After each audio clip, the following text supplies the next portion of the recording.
Allah Ta'ala fi kitabil karim, ya ayyuhalladzina amanu taqullaha haqqa tuqatih wa la tamutunna illa wa antum muslimun. Alhamdulillah, para jamaah sekalian rahimani wa rahimakumullah. Pertama kita panjatkan puji syukur kita kepada Allah Subhanahu wa taala atas segala limpahan nikmat serta karunia-Nya. Di pagi hari ini Allah Subhanahu wa taala masih memberikan kita kesempatan serta kesehatan untuk bisa kita gunakan kedua nikmat tersebut dalam rangka beribadah taqarrub kepada Allah Subhanahu wa taala. Di antaranya kita gunakan dalam rangka sholat subuh, kemudian tadabbur Al-Quran. Mudah-mudahan serangkaian amal ibadah kita pagi hari ini diterima di sisi Allah Subhanahu wa taala. Amin ya rabbal alamin. Salawat dan salam juga senantiasa kita curahkan kepada Nabi kita Muhammad SAW, keluarganya, sahabat-sahabatnya, serta orang-orang yang mengikuti Nabi dengan baik dan benar. Kita langsung pada ayat yang kemarin kita baca dan coba kita ambil beberapa faedah atau kita ambil beberapa pelajaran daripada ayat yang kemarin kita sudah bahas. Yang pertama adalah Rabbana, kemarin kita sudah singgung ya, mengulang-ulang ya kata Rabbana ya, mengulang-ulang kata Rabbana itu menunjukkan yang pertama bahwasanya kita memang butuh kepada Allah Subhanahu wa taala ya. Jadi mengulang-ulang kalimat ya Allah, ya Rabbana, ya Allah, ya Rabbana dalam berdoa itu sangat dianjurkan. Kenapa? Itu menunjukkan butuhnya kita kepada Allah Subhanahu wa taala. Kemudian yang kedua, diulang-ulang kata-kata Rabbana itu menunjuk akan menghadirkan ya, idharul tadarru, menghadirkan rasa rendah diri kita kepada Allah Subhanahu wa taala. Dengan banyak menyebut mengulang-ulang kata Rabb, mengulang-ulang kata Allah, itu akan menumbuhkan rasa rendah diri kita di hadapan Allah Subhanahu wa taala. Kemudian wa ba'ats fihim, utuslah di tengah-tengah mereka. Fihim maksudnya adalah bangsa Arab ya. Fihim bangsa Arab merujuk kepada anak keturunan Nabi Ismail alaihissalatu wassalam. Ya, ini bangsa Arab ya. Jadi meskipun Ismail ini bukan dari keturunan keturunan Arab, tapi dia menikah dengan asli suku Arab, yaitu dari Yaman ya, suku Jurhum namanya. Jadi keturunannya adalah keturunan daripada Arab ya, keturunan daripada Arab sampai kepada Nabi sallallahu alaihi wasallam. Rasulan ya, rasulan yang dimaksud dengan rasulan di sini adalah Nabi kita Muhammad sallallahu alaihi wasallam ya. Kemarin kita sudah kita singgung ya.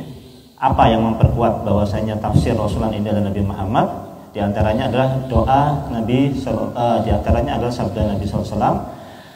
Nabi SAW mengatakan apa? Ana dakwatu Abi Ibrahim. Aku ini adalah doa dari ayahku, yaitu Nabi Ibrahim. Yang doa ini yang dimaksud oleh Nabi Shallallahu Alaihi Wasallam. Ya, doa ini yang dimaksud oleh Nabi Shallallahu Alaihi Wasallam. Belum lagi kalau kita merujuk kemarin sudah saya sampaikan salah satu bacaan, yakni Ubay, ya, Ubay bin Ka'ab, ya, menukil satu bacaan, ya, Rabbana wa ba'as fi akhirihim, ya, ya Allah utuslah di akhir zaman di tengah-tengah mereka seorang rasul ya, yaitu Nabi Muhammad SAW. Minhum, dari kalangan mereka ya, dari kalangan bangsa Arab sendiri, bahkan bukan dari kalangan bangsa Arab sendiri, yaitu dari kalangan keluarga mereka sendiri, orang terdekat mereka sendiri. Allah Subhanahu wa taala sebutkan dalam surat An-Najm, wan najmi idza hawa ma dhalla sahibukum wa ma ghawa wa ma yantiqu 'anil hawa in huwa illa wahyu yuha. Wan najmi idza hawa ya, dan demi bintang ketika terbit, wan najmi idza ma dhalla sahibukum wa ma ghawa. Ma dhalla sahibukum, tidaklah sesat sahibukum wa ma ghawa ya. Sahib ya, dikatakan oleh Allah Subhanahu wa taala sahibukum. Lo saudaramu itu lo enggak tersesat saudaramu itu, enggak sesat saudaramu itu. Artinya memang mereka ini tahu betul kecerdasannya Nabi, tahu betul amanahnya Nabi, tahu betul akhlaknya Nabi, tahu betul nasabnya Nabi, tahu betul keturunannya Nabi, tahu persis betul ya. Maka harapannya ketika diutus Nabi di tengah-tengah mereka ya, dari kalangan mereka sendiri, bahkan dari saudara mereka sendiri, harapannya mereka lebih bisa menerima dakwahnya Nabi. Kenapa? Karena saudaranya, ini namanya saudara, kan sudah tahu sendiri ya, kan sudah tahu sendiri bagaimana akhlaknya, bagaimana kecerdasannya, bagaimana kemudian amanahnya, bagaimana kemudian kejujurannya dan sebagainya, sudah tahu ya.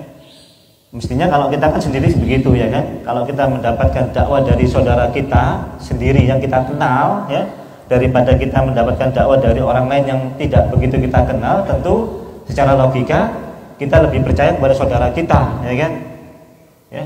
Antum punya keponakan ya kan, yang tahu sendiri sudah sejak kecil akhlaknya baik, kemudian sekolahnya tahu, kemudian ininya tahu, kemudian memberitahu kita, itu akan lebih mudah menerimanya daripada orang lain yang kita nggak tahu asal usulnya dari mana, akhlaknya kayak apa, kesehariannya.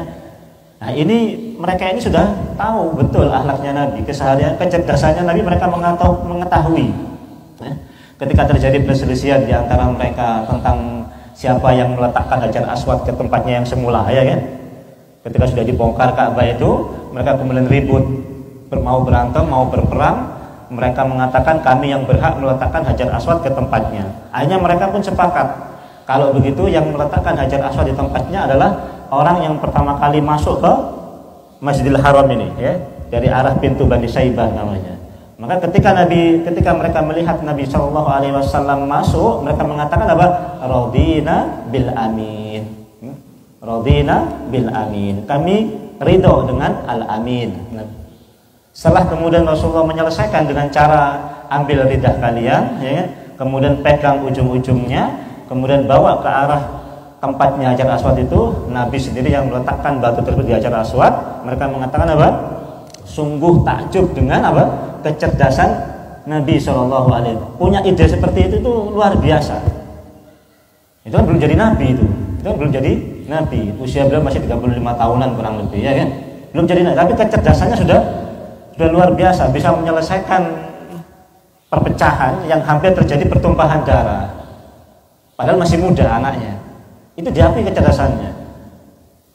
Belum lagi amanahnya sudah juga dipercaya sama mereka, diketahui. Harapannya kalau Nabi itu dari kalangan mereka, tahu sendiri persis kehidupannya dan akhlaknya, akan lebih mudah menerima dakwahnya. Kan begitu ya?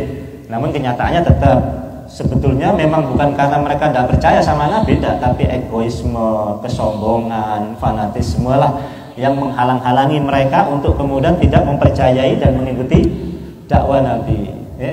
Apa kamu baru anak kemarin sore bisa jadi begitu ya kan, keponakan ya kan, engkau tahu baen labah hidup baen dah kadiria kan begitu, baen kenen main dia mainan ya kan, apa itu macam-macam lah, bisa jadi begitu ya. Bisa jadi juga karena memang faktor kekuasaan, fanatisme, bukan dari kabilahnya. Karena kalau kabilahnya yang Nabi dari kabilahnya dia, otomatis kabilahnya akan naik kan begitu. Tapi berhubung kabilahnya yang lain, sehingga kemudian kabilah ini merasa tidak terima kan begitu. Bisa jadi demikian fanatisme. Yang jelas bukan karena mereka tidak percaya dengan apa yang dibawa oleh Nabi, bukan ya. Dan itu sudah kita buktikan ya di perjalanan sejarah, tidak ada mereka yang meragukan apa yang disampaikan oleh Muhammad itu, ya kan? Ketika Nabi naik ke atas bukit, ya kan? Jabal Abul Qubais itu, ya, Jabal Abul Qubais, ya. Itu mereka Nabi naik Sallallahu Alaihi Wasallam. Kalau saya beritakan, ya kan? Sekelompok pasukan ingin menyerang kalian percaya? Percaya, ya? Tidak ada yang nggak percaya sama Nabi. Namun ketika Nabi bilang Qul la ilaha illallah alihada jama'tana ya Muhammad tabban sa'iral yaum ya? Tabban laka sa'iral yaum ya Muhammad. Begitu Nabi bilang ucapkanlah la ilaha illallah kalian akan selamat. Apa kata Abu Lahab? Tabban laka ya Muhammad ya? Tabban laka sa'iral yaum ya Muhammad. Celaka engkau wahai Muhammad.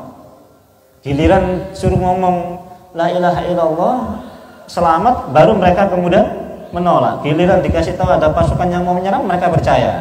Apa yang membuat mereka nggak percaya coba, yang nggak terima coba? Karena ajarannya tadi itu, ya kan? Yang dia apa? Bukan ajaran, tapi apa yang disampaikan, tapi karena memang bukan dari ininya saja, ya, kesombongannya. Fanatisme, kesombongan, itulah terkadang yang memang mencegah manusia mendapatkan hidayah, ya kan? Hidayah, gitu. Fanatisme, kan begitu kadang-kadang, ya kan? Siapa saya ngajar, kan begitu? Benih orang soca, ya kan? Mau ngorek soca lo apa-apa, ya kan? Orang benih orang soca, orang serbaja, ya kan? Apa-apa, ya kan? Bisa jadi begitu, ya kan? Fanatisme kadang-kadang. Kalau kesombongan, ya kan? Kesombongan, siapa yang ngajar, ya kan? Benih orang ya kan? Mbak dibilang ngaji puluhan tahun, ya kan? 30 tahun Mbak dibilang ngaji, ya kan? Bisa jadi begitu, ya? Bisa jadi begitu, kan begitu ya. Banyak faktor lah ya. Yang jelas bukan mereka ini nggak percaya sama Nabi, tidak percaya. Jadi begitu ya.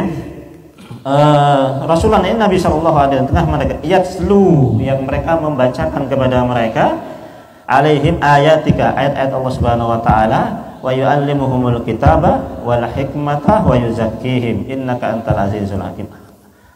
Inilah kalau kita renungkan inti ajaran Nabi Shallallahu Alaihi Wasallam. Yang pertama apa? Yatslu alaihim ayatika. Ya. Nabi itu mengajarkan kepada mereka tentang ayat-ayat Allah Subhanahu Wa Taala. Yang diajarkan apa? Ayat-ayat yang kauniyah maupun ayat-ayat yang syariah. Ya, ayat-ayat yang kauniyah dan ayat-ayat syariah. Ini sudah ajarannya Nabi sudah. 4 ini sudah ajarannya Nabi ini. Yang pertama apa? Yatslu alaihim ayatika. Mengajarkan kepada mereka tentang ayat-ayat Allah. Ayat yang apa? Yang kauniyah maupun yang syariah. Yang kauniyah apa yang bisa dilihat, yang mereka bisa saksikan, bahkan bisa dirasakan dengan apa namanya? Dengan panca indera mereka, bahwasanya Allah Subhanahu Wa Taala itu ada, ya, dan bukanlah yang mereka sembah batu-batu itu yang memberikan rezeki kepada mereka. Itu sebetulnya bisa ditunjukkan dengan an-nadhar, bisa ditunjukkan dengan asy-syar'i, bisa ditunjukkan dengan al-hissi, ya, bisa ditunjukkan dengan al-akal, ya. Keberadaan Allah itu loh, ya. Itu bisa dibuktikan dengan an-nadhar, lihat saja, ya. Lihat apa? Lihat ayat-ayat yang kauniyah, ya, begitu ya. Insya Allah ketemu nanti itu, ya. Antum melihat penciptaan langit dan bumi, ya kan? Am khalaqas samawati wal ard, apakah am humul khalaqu min ghairi syai'in am humul khaliqun. Ditanya sama Allah Subhanahu Wa Taala, kamu sembahan-sembahan itu apakah mereka itu menciptakan diri mereka sendiri atau mereka diciptakan tanpa sesuatu pun? Mereka nggak bisa jawab, ya kan? Mereka nggak bisa jawab. Am khalaqus samawati wal ard, ya? Apakah mereka yang menciptakan langit dan bumi ini? Balla yuqinun. Mereka sendiri tidak yakin, ya? Mereka sendiri aja nggak yakin dengan Tuhan-Tuhan yang mereka sembah itu. Ditanya, betul apa yang mereka ciptakan apa? Apa yang mereka ciptakan? Mana ciptaan mereka ini mana? Ditanya sama Nabi kita kan begitu. Mana buktinya kalau dia ini Tuhan yang kamu sembah? Ciptaannya mana? Tidak ada ciptaannya sama sekali. Tidak ada, ya kan?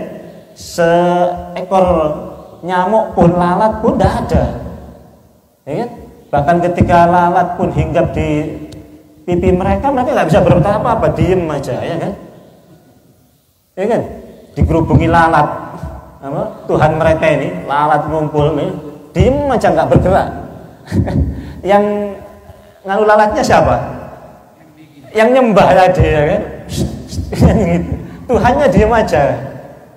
Bagaimana itu disembah? Kan berarti dikasih akal sama. Jadi akal sudah nggak bisa, sudah terbantahkan bahwasanya Allah itu ada, ya.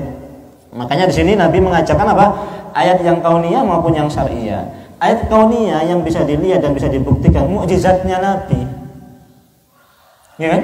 Mukjizatnya Nabi itu ayat, mukjizatnya Nabi itu ayat, tanda, ya, tanda dari Allah Subhanahu Wa Taala yang bisa dirasakan dengan panca indera, yang bisa dilihat oleh panca indera mereka, bisa dirasakan, perasaan iya, mata iya, bisa, ya, terbelahnya bulan bisa. Bahkan kemudian kalau mengikuti perasaan ini, mereka ini kalau berdoa, ya, mereka kalau berdoa ya, menangkap ke langit, minta ke siapa coba, ya kan? Ke siapa coba? Mereka ini minta ini. Kalau mereka ini minta rezeki, minta ini, ke siapa coba? Pasti ada itu yang mereka minta itu, ya kan? Ya, itulah Allah itu. Mereka yakin itu seperti itu.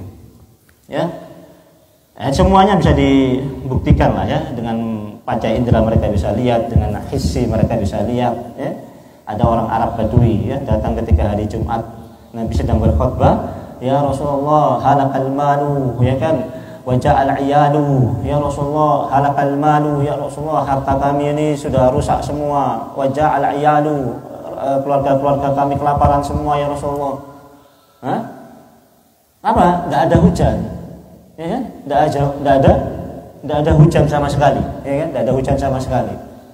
Langsung kemudian Rasulullah menengadahkan tangannya ke langit pas ketika khutbah Jumat, berdoa sampai kemudian hujan turun, sampai kemudian masuk ke sela-sela atapnya masjid itu, menetesi sampai membasahi jenggotnya Nabi Shallallahu Alaihi Wasallam. Terus begitu hujan terus sampai nanti minggu depan mereka datang lagi, ya kan? Ya Rasulullah, harta kami kebanjiran, rumah kami kebanjiran, ini kebanjiran. Seminggu hujan terus, bagaimana nggak banjir, ya kan? Nabi SAW bilang apa? Allahumma hawalaina wala alaina. Ya Rasulullah, hawalaina, ya sekitar kami aja, ya kan? Sekitar kami aja. Ditunjuk ke arah sana sama Nabi, pindah ke sana, ya, kerjanya. Itu sudah jelas, itu sudah menunjukkan kalau minta ke langit, ke atas itu mesti ada yang diminta. Meskipun kita tidak lihat, kalau kita berdoa mesti kemana coba? Ke langit, ya kan? Mesti ada yang kita minta, yakin meskipun kita tidak lihat. Ya. Nah, itu ayat-ayat sebetulnya ya yang ditunjukkan oleh, belum lagi Nabi SAW bacakan apa? Ayat-ayat syar'iyahnya. Ini ya ayat ya. Kemudian wa yu'allimuhumul kitab, dan mengajarkan kepada mereka kitab. Ya.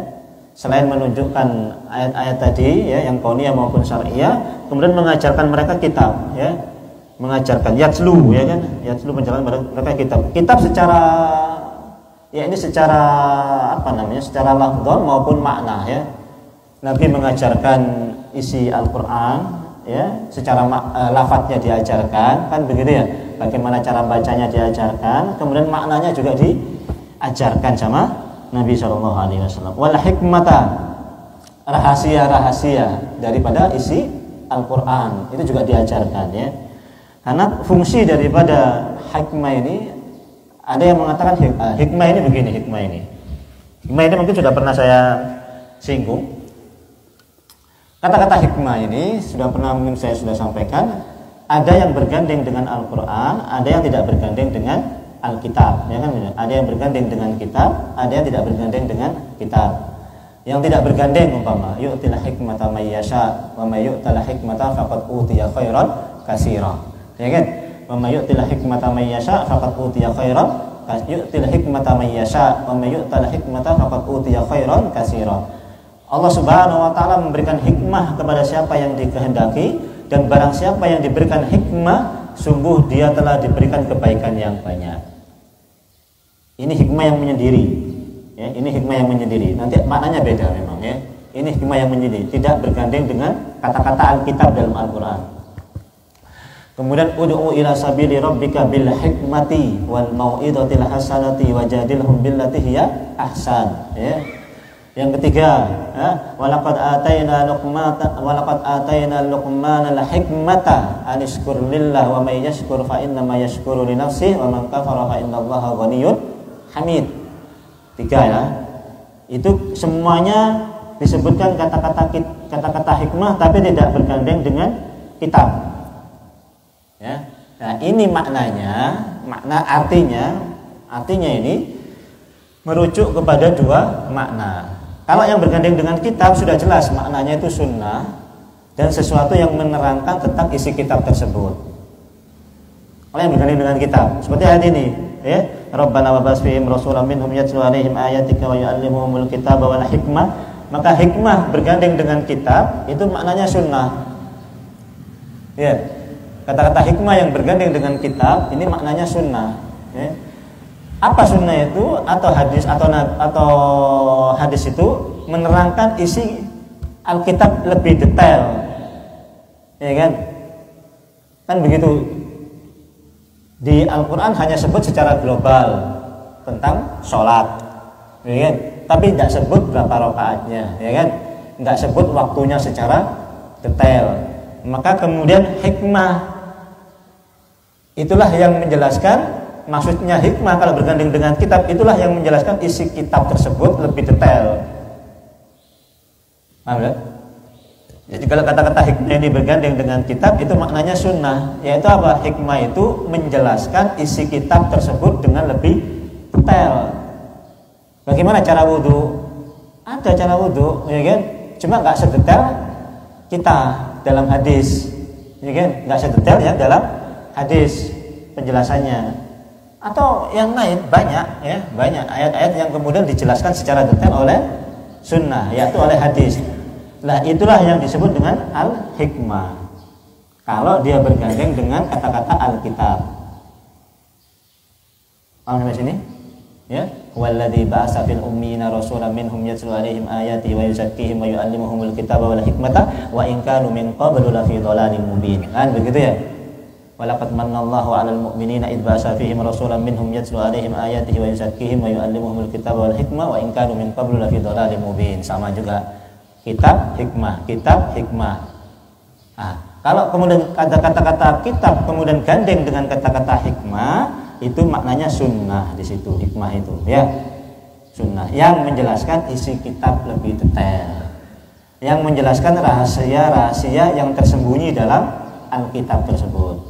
Namun kalau kemudian hikmah tadi itu menyendiri, ya, menyendiri, contohnya tadi itu ayat-ayat yang saya sudah sebutkan tadi itu hikmah itu menyendiri, maka hikmah yang menyendiri ini mempunyai dua makna,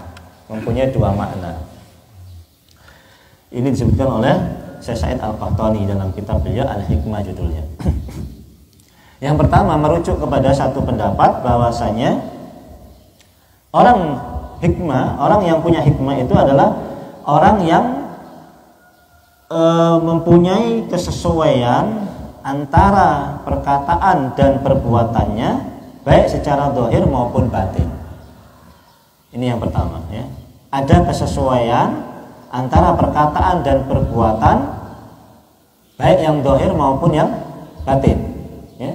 Ada kesesuaian antara zahir dan batin. Ada kesesuaian antara perkataan dan perbuatan. Itu orang punya hikmah ya. Ini makna yang pertama ya.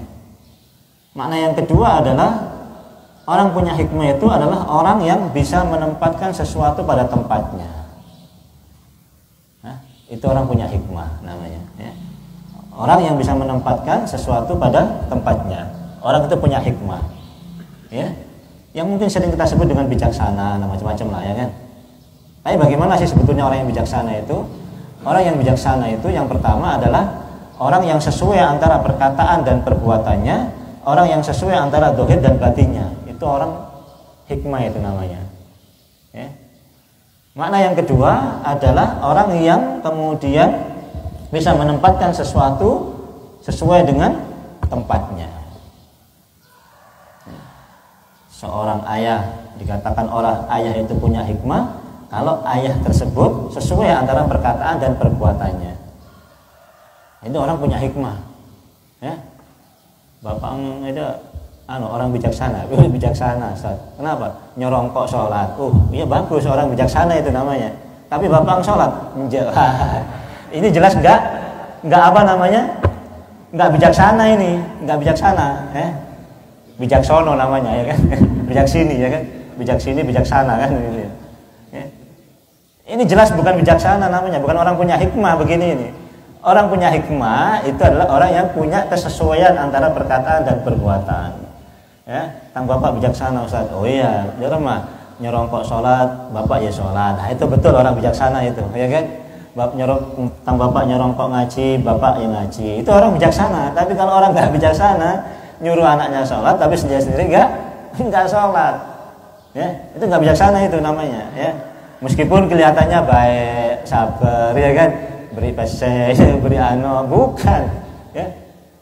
Jangan salah paham tentang makna bijaksana ini ya, tentang makna bijaksana. Seorang dai bijaksana, seorang dai yang bijaksana, orang dai yang punya hikmah, ketika dia sesuai apa yang dia ajarkan sama yang dia amalkan, ya kan? Dia ngajarkan ini, dia ngajarkan ini, dia ngajarkan ini, macam-macam. Dia sendiri pun melaksanakan apa yang dia ajarkan. Keluarganya pun dia didik dengan cara yang dia ajarkan. Baru itu orang dai, ustadz yang hikmah, dai yang bijaksana.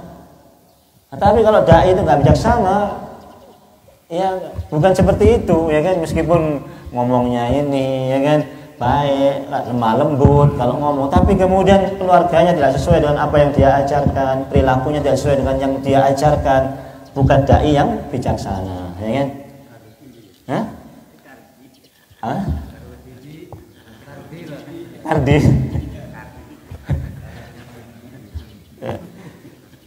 Yang kedua, yang disebut dengan hikmah itu bisa menempatkan sesuatu pada tempatnya. Nah, itu orang hikmah namanya, ya. Seorang suami yang punya hikmah, ya, dia bisa menempatkan pada tempatnya masalah itu loh, ya. Seorang punya hikmah itu menyelesaikan masalah itu sesuai dengan akar masalahnya. Itu baru orang punya bijaksana itu, ya. Seorang istri, seorang suami juga begitu, ya. Lihat istrinya benar ya, apa, ngomel be benar, oh iya bini lo ya lo nurut lo apa, belum tentu. Coba kalau kita bijaksana ini, coba cari apa masalahnya.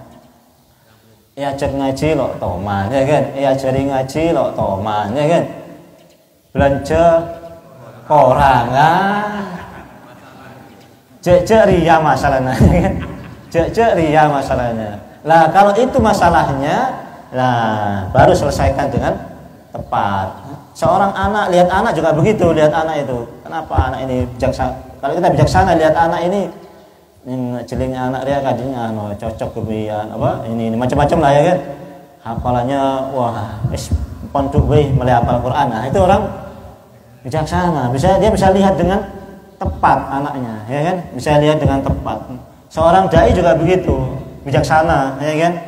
Dia sudah lihat mat'unya, ya kan, lihat mat'unya, umur anggota pengajiannya maksudnya mat'unya, ya kan, umur 50 ke atas, ya kan, sepidak, petombolo, ya kan, bersih nyanter, bersih istorot lah lo apa, ya kan, torot lo apa, karena emang ya sudah ininya, sudah odurnya, ya kan, sudah tidak apa-apa lah, sudah biarin, ya. Lo usah jeng panjang, ya, lajeng-lajeng, ya kan. Lo usah lajeng, ya kan, udah pendek, ya kan, mau ngaji, ya kan, jabit-abit mau ngaji, ya, memang sudah begitu anunya, memang sudah mat'unya begitu. Jadi orang hikmah itu ya sudah lihat begitu, lihat anggota pengajiannya, ibu-ibu, ya, ya, tahulah sendiri bagaimana caranya, apa yang dia sampaikan, materinya juga perlu apa yang disampaikan, caranya bagaimana, waktunya bagaimana. Yang jelas orang bijaksana itu dia bisa menempatkan sesuatu pada tempatnya, begitu ya. Waktunya marah ya dia marah, waktunya dia nggak marah ya dia nggak marah, begitu aja, ya. Jangan salah tempat, ya. Kalau salah tempat itu ya orang yang bijaksana. Waktunya dia marah ketika apa? Anak yang melanggar ini, ya mestinya dia marah. Anak melanggar syariat umpama marah, ya kan. Istri melanggar syariat marah, ya mesti harus marah. Bukan kemudian orang bijaksana itu tidak pernah marah, enggak. Orang bijaksana kok ngamuk ke enggak. Memang ngamuknya memang karena memang betul. Jangan sampai kita marah, waktunya marah kita tidak marah. Waktunya justru tidak marah kita marah. Enggak salah tempat ini, enggak salah tempat begitu, ya kan. Lihat masalahnya, sumber masalahnya apa. Nah, itu kalau orang bijaksana tahu dia. Makanya kemudian wa may yu'til hikmata may yasha wa may yu'til hikmata faqad utiya khairan katsira. Barang siapa yang diberi hikmah, sungguh dia diberi kebaikan yang banyak. Baik hikmah secara pemahaman terhadap agama tadi, ya, maupun hikmah dari segi ini. Apa maksudnya? Orang yang diberi hikmah itu diberikan kebaikan yang banyak dari sisi apa? Dari sisi pengertian terhadap dirinya banyak, bagus. Hikmah dari sisi antara kesesuaian dengan perkataan dan perbuatannya itu sesuai, itu juga bagus. diberikan hikmah dalam artian bila menempatkan sesuatu pada tempatnya itu juga bagus. Orang kalau diberikan dua ini faqad utiya khairan katsira, ya kan? Sungguh dia telah diberikan kebaikan yang banyak. Nah, coba apa lagi coba? Ya kan? Sudah tidak ada lagi mungkin kebaikan yang lebih banyak daripada hikmah ini. Paham masalah agama, paham terhadap Al-Quran, perkataan dan sini sesuai, bisa menempatkan sesuatu pada tempatnya, ya. Pas hikmah itu. Kemudian wa yuzakkihim, dan mensucikan mereka dari akhlak-akhlak yang buruk. Dari akhlak-akhlak yang buruk. Ini kalau kita lihat, jadi inti ajaran Nabi begitu ya, 4 ya ajaran Nabi. Sama ini ya, wa yuzakkihim. Jadi inti ajaran Nabi mengajarkan kepada kita Al-Quran, baik secara menerangkan kepada manusia tentang ayat-ayat Allah, baik yang kauniyah maupun yang syariah. Kemudian menerangkan kitab, baik maknanya maupun lafdiyahnya diterangkan, ya seperti kita inilah, ya. Kemudian hikmah, menerangkan secara lebih detail isi Al-Quran maupun menerangkan kemudian tentang sunnah-sunnah Nabi SAW. Kemudian yang keempat, barulah wa yuzakkihim, mensucikan mereka. Apa itu? Mensucikan akhlak-akhlak mereka. Sudah ini aja inti ajarannya Nabi, cuma 4 ini saja, ya kan? Menerangkan tentang ayat-ayat Allah yang syariah maupun yang kauniyah, ya kan? Menerangkan tentang Al-Quran maknanya, ya, tafsirnya, ya, hikmahnya apa dan sebagainya. Menerangkan tentang sunnah-sunnah Nabi SAW. Kemudian mengajak manusia untuk mensucikan dari akhlak-akhlak yang buruk. Innama bu'istu litammima makarimal akhlak, kan begitu ya. Sudah ini aja intinya Nabi, isinya ajaran Nabi itu, ya. Namun yang terjadi di tengah-tengah kita memang hampir ini kurang ya. Pondok-pondok tahfidz yang ada, ya, tahfidznya luar biasa kadang-kadang. Makanya ini fenomena yang sudah digambarkan oleh Ibnu Mas'ud sudah lama sebetulnya. Ibnu Mas'ud menggambarkan kondisi realita hari ini seperti itu, ya. Beliau, kalau nggak salah, beliau mengatakan, nahnu qaumun, kami ini satu kaum, yashuluna fi hifdzil Qur'an, yas'ubuna fi hifdzil Qur'an wa yashuluna fil amali bih, ya. Kami ini satu kaum yang sulit menghafal Al-Quran, namun mudah mengamalkan, kata beliau. Wa anna man ba'dana, namun nanti setelah kami akan muncul generasi yashulu fi hifdzihi, ya, yas'ubu fi amalihi, ya. Mereka satu kaum nanti akan muncul suatu generasi yang mudah menghafal, sulit mengamalkan. Ya, mudah menghafal, sulit mengamalkan, ya. Itu fenomena yang digambarkan oleh Ibnu Mas'ud, ya, pada zaman dulu sudah. Meskipun pada zamannya Ibnu Mas'ud ini bukan kemudian para sahabatnya sulit menghafal, enggak, dalam artian itu memang enggak banyak yang mereka pelajari begitu loh, ya kan? Enggak banyak yang mereka hafalkan setiap hari, itu enggak banyak, ya kan? Enggak banyak. Namun kalau kita dilihat di pondok, ya, itu memang luar biasa, ya kan? 3 tahun bisa selesai, bahkan ada yang 1 bulan bisa karantina, ya kan? Program karantina 40 hari sampai 60 hari paling lama, ya, sudah hafal Quran, ya. Tapi ya ini wa yuzakkihim wa yu'allimuhumul kitaba wal hikmata, jadi kurang jadinya, ya kan begitu. Kalau kita lihat pondok-pondok pesantren hari ini, di lingkungan pondok pesantren, di lingkungan pondok pesantrennya itu loh sendiri saja mungkin tidak terwarnai dengan Al-Quran, kan begitu ya. Tidak terwarnai dengan bahkan mungkin anak-anak kita kalau pulang dari pondok, ya, tahfidz tidak menunjukkan akhlak yang mungkin seperti yang kita harapkan, kan begitu ya. Padahal yang hafal Qurannya banyak, ya. Kalau di rumah ya masih disuruh sholat, kan begitu ya. Masih disuruh ini, kurang, ya. Nah, inilah generasi, bukannya kita kemudian menyalahkan pondok-pondok tahfidz, enggak, tapi perpaduan ini yang menjadi kurang. Perpaduan apa yang dibawa oleh Nabi ini loh, kurang, ya. Kurang betul, ya. Kadang-kadang enggak imbang, ya, enggak imbang, ya. Nah, kalau kita bisa mewujudkan ini dengan imbang, oh masya Allah itu, ya, masya Allah, ya. Memang ada pondok tahfidz, pondok yang tidak mengejar tahfidz tapi mengejar akhlak ada, ya. Pondoknya Ustaz Budi Asyari itu diantaranya, ya. itu memang nggak mengejar tahfidz. Kebanyakan pondok-pondoknya yang kutab itu tidak mengejar tahfidz, tapi justru mengejar akhlak sejak dini. Anak diajari akhlak sejak dini. Akhlak isinya sejak dini. Anak-anak itu diiringi adab. Pulang kelas 1, kelas 2, kelas 3 itu luar biasa sudah ada. Akhlaknya sudah luar biasa ya. Di rumah itu kayak apa? Itu sudah orang tuanya sudah pada melihat perubahan anaknya. Makanya sekolahnya jadi bagus ya. Ya, mahal juga sekolahnya. Jadi memang karena ada perubahan yang signifikan terhadap anak yang sekolah di situ. Dibanding dengan pondok-pondok tahfidz yang fokusnya kepada tahfidz saja, kurang begitunya ya, kurang. Innaka antal azizul hakim ya, sesungguhnya engkau wahai engkau ya Allah antal azizul hakim ya, maha lagi perkasa, lagi maha bijaksana. Ini juga ditutup dengan asma Allah Subhanahu wa taala yang pas. Yaitu apa? Al-Aziz, yang maha mengalahkan dan tidak bisa terkalahkan ya. Maha mengalahkan dan tidak bisa terkalahkan, yaitu Allah ya. Kok sesuai Ustaz? Sesuai kenapa? Sesuai bahwasanya kalau kemudian kita terapkan empat ini, kalau kita amalkan empat ini, ya, kalian akan menjadi kaum yang mulia. Kalian akan menjadi kaum yang tidak terkalahkan. Betul enggak?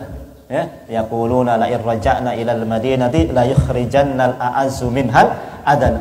Walillahil izzatu wa lirasulihi wa lil mu'minin walakinnal munafiqina la ya'lamun. Begitu ya? Kemuliaan itu bagi Allah, bagi Rasulnya, dan bagi orang-orang mukmin. Yang apa? Yang kalau mereka menerapkan empat ajaran Nabi ini yang di atas tadi itu, ya, empat ajaran Nabi ini yang di atas ini pastilah mulia, pastilah menjadi kaum yang tidak terkalahkan. Dan ini sudah terbukti, ya, sudah terbukti sejak zamannya Nabi, para sahabat yang menerapkan ajaran Nabi empat ini, mereka menjadi kaum yang nggak terkalahkan oleh siapapun, nggak terkalahkan. Ya kan? Bangsa Romawi, Persia, sekalipun nggak bisa mengalahkan para sahabat. Kenapa? Ketika mereka menerapkan isi daripada ajaran Nabi Shallallahu Alaihi Wasallam. Namun sebaliknya, ya, ketika kemudian mereka meninggalkan ajarannya Nabi ini, mereka menjadi kaum yang terkalahkan, yang dihinakan. Kenapa? Jauh daripada Al-Quran, jauh daripada isi yang empat ini, mereka menjadi terkalahkan. Betul, ini sesuai dengan wa antal azizul hakim, ya kan? Sesuai ini ya. Kemudian hakim ya, sesuai dengan ayat yang kita baca di atasnya, ya kan? Sesuai dengan ayat yang mana sih ajaran yang bijaksana kalau bukan ajarannya Nabi? Coba cari mana ajarannya Nabi yang enggak bijaksana. Ya? Enggak ada. Ya? Semua isinya ajarannya Al-Qur'an, semua isi ajarannya Nabi, semua bijaksana dan semua mengandung maslahat untuk manusia. Ya enggak? Ada yang tidak mengandung maslahat untuk manusia? Tidak ada. Meskipun kelihatannya potong tangan, mengandung maslahat. Ya kan? Meskipun kelihatannya dirajam sampai mati orang yang berzina yang sudah menikah, tapi itu maslahat. Jangan bilang itu tidak ada maslahatnya. Justru yang hukuman selain itulah yang tidak ada maslahatnya. Betul nggak? Hah? Coba lihat sajalah, mencuri, membunuh, ya kan? Dihukum 2-3 tahun, 3 tahun, 5 tahun. Nggak ada perubahan. Nggak ada maslahatnya, ya. Tapi ketika kemudian diterapkan hukum syarat Allah Subhanahu wa taala, semuanya pasti ada maslahatnya. Itu namanya Al-Aziz wal Hakim, ya. Sudah sesuai ayat ini. Maka kemudian kemarin sudah kita singgung, kalau kita mau menutup doa atau berdoa, dibuka dengan asma Allah yang sesuai dengan apa yang kita mau minta, juga ditutup dengan asmaul husna yang sesuai dengan apa yang kita minta, ya. Ini sudah sesuai nih doanya, ditutup dengan asmaul husna yang sesuai dengan apa yang diminta oleh Nabi Ibrahim alaihissalatu wassalam, ya. Wallahu taala alam. Yang bisa kita kaji pada pertemuan kali ini, insyaallah ada hikmah-hikmah yang lain mungkin nanti kita akan sampaikan pada pertemuan yang akan datang. Aku qouli hadza astaghfirullaha li kulli dzam fastaghfiruhu innahu ghafurur rahim. Subhanakallahumma bihamdika asyhadu an la ilaha illa anta astaghfiruka wa atubu ilaik. Assalamualaikum warahmatullahi wabarakatuh.